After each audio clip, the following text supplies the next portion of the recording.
برای همین شما در هر جا بر همین تاجیک بودن تان برادرای عزیز در برابر اونی که مسلمان بودن تان در شما تاجیک بودن تان باید که شما حتما افتخار داشته.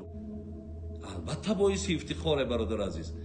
علاسوس من الحمدلله العالمین زمانی که با علمم با دینم وقتی مینازم افتخار میکنم در پهلک همی در گوشه همی تاجیک بودن من گذاشتگیم که من با تاجیک بودنم برادر افتخار میکنم.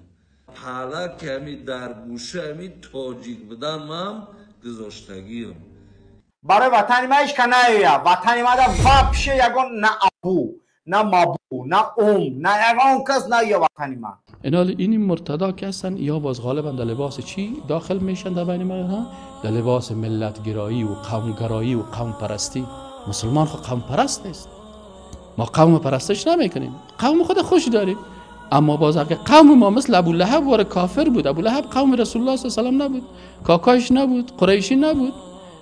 اما باز وقتی که کافر بود باز برش میگیم تبت یدا ابی لهب و تب ما اغنى عنه ماله و ما کسب. علل خصوص همین پادشاهی که امروز بالای سر ما و شماست. این جهادی که این پادشاه ما و شما کرده است چی در قزاقستان، چی در مالزیا، چی در امریکا که اسلام را شما با تروریسم ارارش نکنین گفتند. این سخن یگان شیخ عرب نگو بلکه پادشاه ما و شما گفت. این حال باز مسئله قوم خود باز قرآن رو فیصله کرده. درست است قوم خود آدم خوش داره لکن قوم مسلمان خود خوش داره. وقتی که قوم ما بیدین بود چی کنیم بودن؟ قواریش دیگه سر اینا بازی مردم های بیدین بازی ها به چی میین؟ بازی ها به نام قوم پرست. ما قوم پرست هستیم، ما به خاطر قوم کار میکنیم، ما به خاطر ملت کار میکنیم. ملی گرایی در اسلام ملی گرایی نیست. ملی چی معنی؟ ما مسلمان کس وقتی که میگی الحمدلله رب العالمین، الله رب کی است؟ رب العالمین است. آنجا که دین ماست آنجا وطن ماست. اگر یک مسلمان بگه قدس وطن من نیست این مسلمان نیست، نمیفهمه. مصر وطن ما و تو، سوریه وطن ما و تو، سرزمین اسلام وطن ما و تو. امروز وقتی که این حاکمای جبار طاغوت بر ما و تو در هر جای پاسپورت ویزا ساختن این خود نظام کفر است، این خود نظام انگلیس است. اگر نظام اسلامی باشه ما مسلمان باید در هر جای ویزی مسلمان چی است؟ پاسپورت مسلمان چی است؟ لا اله الا الله محمد رسول الله صلی الله علیه و سلم. این حال بازی مردمایی که دین نمیفهمن، فکر ندارن، دانش ندارن، اندیشه فکری ندارن، اندیشه سیاسی ندارن، نظام اسلام نمیفهمن. از این خاطر اینی مردم هستن با چی هستن؟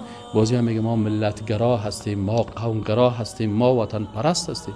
ما وطن پرستش نمیکنیم. مکه هم وطن ماست، مدینه هم وطن ماست. ایره که اونا مرا سر ما پاسپورت این کرده مرا وطن خودم نمیمانه که خانه جور بکنم، خود مرا اجازه نمیته. او بیدین است، او بیدین است. قدس وطن ماست. یکی یهود مرا نمیمانه که در وطن خود برم. آنجا که دین ماست آنجا وطن ماست.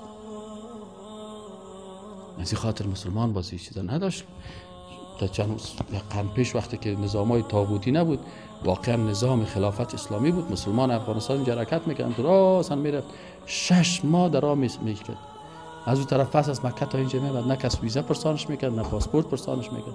وقتی که نظام انگلیس آمد، نظام انگلیس مسلمان‌ها رو تکه تکه کرد، قومی جورش کرد. تاجیکستان، ازبکستان، ارمنستان به ارمن، نه این تقسیم انگلیس است، تقسیم اسلامی نیست. انسان مسلمان به این تقسیم بندی ها هیچ وقت از نگاه عقیده ما باور کردن نمیتونیم. از نگاه عقیده ما اینو درست قبول کردن نمیتونیم. نظام انگلیس و خط مشی انگلیس، این دیورند کی برای ما جور کرده؟ خط دیورند کی هست؟ دیورند یک انگلیس است. ما دم مخططات و دم برنامه ها و دم پروژه های انگلیس میریم، چرا فکر نداریم؟ به فکر هستیم.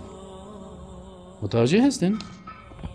این حالی مرتضی صاحب در تلویزیون ها میخیزن میبراین به نام چی؟ به نام از اینکه ما مسلمان هستم، ما قوم خوش دارم، ما افغانستان خوش دارم. او شیر آقا لوده، تو مسلمان هستی بیا در وطنت باش. نه صاحب ما در اونجا شیشتیم، از اونجا بر ما فتوا را صادر میکنم. این حال ای چیست؟ این مردم های خارج از دین هستند و اینا بسیار خطرناک هستند، چون اکثرا پروژه های دشمن های اسلام همی است که یک تعداد مردم از دین میکشه، از عقیده میکشه. باور بکنین او کمونیستی که 30 سال پیش کتاب لنین خوانده امیال اگه 500 رکعت نماز هم بخونه لکن کله شورمو کله لنینی است. اونمو دم صف اول مسجد شیشته صف مسجد خراب میکنه. دا دیگه سر خوارج که سال کنی میفهمی یعرف المجرمون بسیماهم. آدم های مجرم از چی معلوم میشن؟ از خوارج معلوم میشن. و مسلمان ها کس نه چی است؟ تراهم فی وجوه من اثر السجود. در چهره مسلمان آثار چی دیده میشه؟ آثار سجده دیده میشه.